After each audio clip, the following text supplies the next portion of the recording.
Chers sujets du Royaume de France, chers amis chevaliers, bienvenue sur la chaîne de l'aventurier catholique à bord du Deneb que je prépare pour la Transat Retour.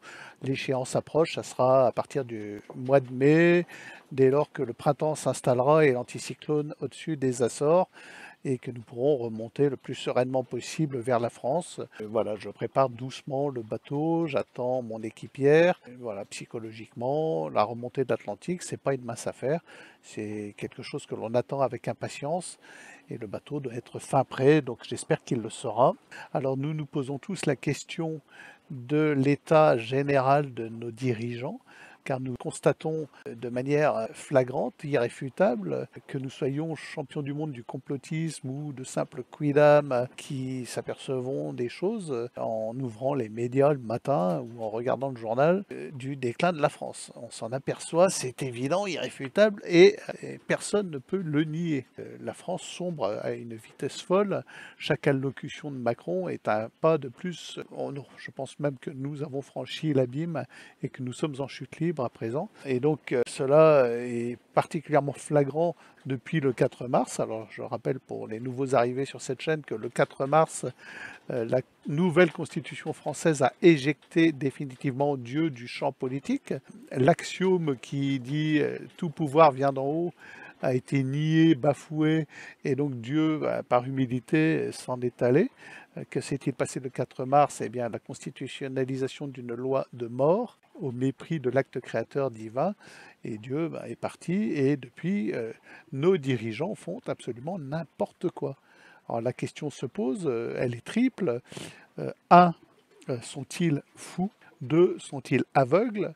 Trois, obéissent-ils de manière consciente à un agenda et à des maîtres, et donc à Satan? Pour ma part, la réponse est évidente. Elle est oui pour les trois. Ces gens sont frappés de folie pour agir comme ils le font.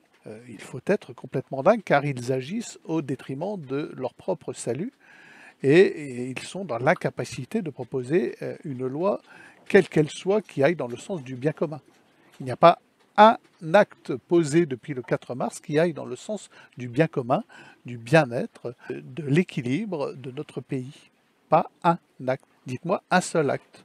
Ces gens-là, c'est comme s'ils se levaient le matin en se posant la question, que vais-je faire ce matin, moi qui suis un élu, moi qui suis un député, moi qui suis un sénateur, moi qui suis responsable politique, moi qui ai un certain pouvoir, qui suis un haut fonctionnaire, que vais-je faire ce matin pour nuire à la France et à vous et aux Français d'une manière générale? Dites-moi en commentaire un seul acte positif posé par ces gens-là.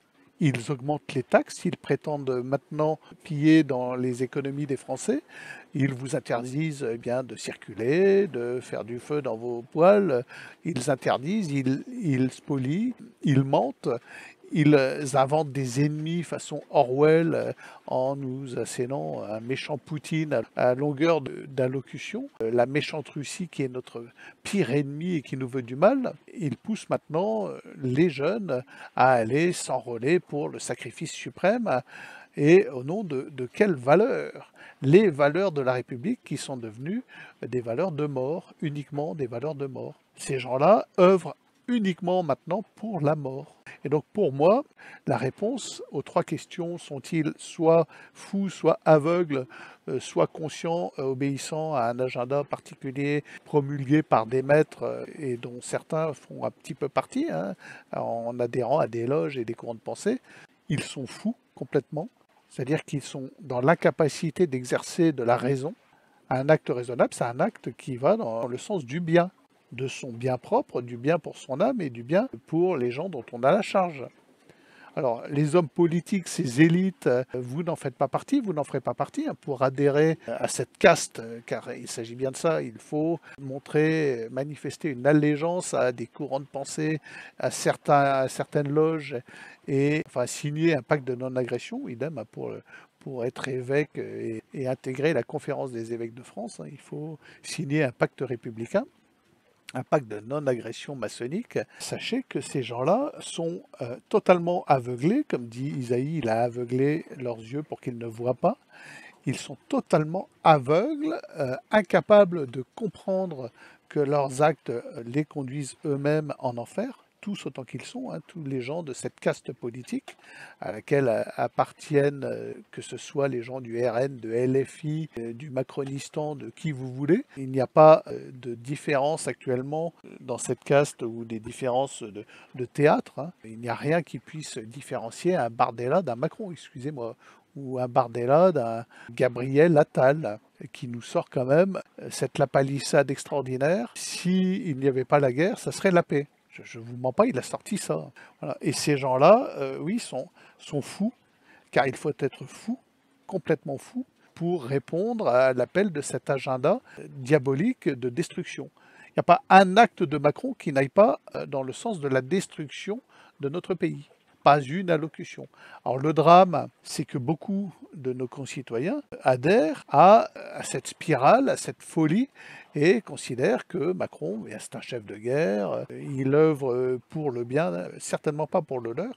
Et de toute façon, vous pouvez être certain que ces gens qui adhèrent à cette folie furieuse qui s'accélère depuis le 4 mars sont tous favorables à cette nouvelle constitution où n'y trouvent rien à dire, cette constitution du 4 mars qui fait rentrer dans le socle unificateur de la France, ce qu'est une constitution, l'avortement comme un bien indépassable, comme un bien constitutif de l'équilibre français, alors que c'est une loi de mort et de déséquilibre. À partir de là, il ne peut pas en être autrement. Ces gens-là sont aveuglés. Dieu est parti, s'est retiré, et ils sont frappés d'aveuglement et de folie. Ils sont fous. Nous sommes actuellement sous la coupe, malgré nous, de dirigeants fous alliés et qui vont aller au bout de leur folie, sauf Jeanne d'Arc, sauf un miracle, sauf un événement majeur qui va mettre un terme à cela. Alors, je ne sais pas quel sera cet événement, je ne peux que l'espérer et prier en vue bien, de ce miracle, espérer que, en me sanctifiant durant ce carême, en mortifiant mon corps, ce qui n'est pas facile à bord du bateau, ou ce qui n'est pas très dur à bord du bateau d'ailleurs, puisque j'ai pas une alimentation très équilibrée, je pourrais contribuer à ce miracle, à la fin de cette folie, car là, ça va très loin. Ça va très très loin. Là. Macron va distribuer les dernières ressources françaises, notre arme nucléaire, nos forces vives, notre jeunesse, au profit d'un ogre funeste auquel il obéit le doigt sur la couture. Alors lui, est-il conscient? Je pense qu'il a une forme de conscience dans cette obéissance aveugle.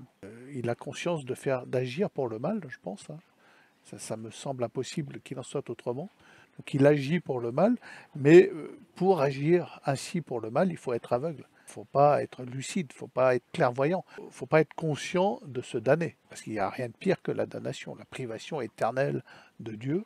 Sachez que ça dure quand même l'éternité. L'âme, quoi qu'il arrive, est immortelle. Et agir comme agit Macron, c'est se damner, ça c'est sûr. Donc nous voyons s'effondrer la France. Je ne vais pas vous énumérer tous les faits qui permettent d'affirmer cela. Vous irez sur tous les sites que vous voulez, les Toxins, TVL, Radio Courtoisie, GPTV et autres, qui sont là en permanence à vous dire, regardez, ça s'écroule, Macron a encore fait ci, ça, ci, ça. Bon, vous êtes bien conscient de toute façon que votre état, votre condition de Français ne s'améliore pas. Il vous faut trimer plus pour gagner moins en permanence et vivre dans des conditions de dégradation physique, matérielle. Moins d'écoles, moins d'hôpitaux, moins de centres d'accouchement, moins de santé, puisque les gens tombent malades actuellement. C'est incroyable, les gens attrapent des cancers, des turbocancers, les gens ne parviennent plus à se soigner correctement. Les gens ne parviennent plus à manger correctement. Ça se dégrade de manière claire et physique. Et les responsables sont ces gouvernants aveuglés. Donc oui, les trois, ils sont fous, aveugles et obéissent avec une certaine forme de conscience à un maître démoniaque, les amis. J'ai peut-être sorti des vérités, un peu la palisse aujourd'hui. Hein, ça ne peut pas être pire que la palissade de notre Gabriel Attal qui nous dit s'il n'y avait pas la guerre, si Poutine n'était pas en guerre, ça serait la paix. Mais c'était bon de rappeler qu'à partir du 4 mars 2024, il ne peut rien sortir de positif de nos gouvernants. Absolument plus rien. Car le pouvoir vient d'en haut, mais le haut étant Dieu, Dieu s'est retiré après cet immense non serviam d'inscription dans la Constitution française de l'avortement comme un droit inaliénable, indépassable et suprême. Abonnez-vous et à demain peut-être.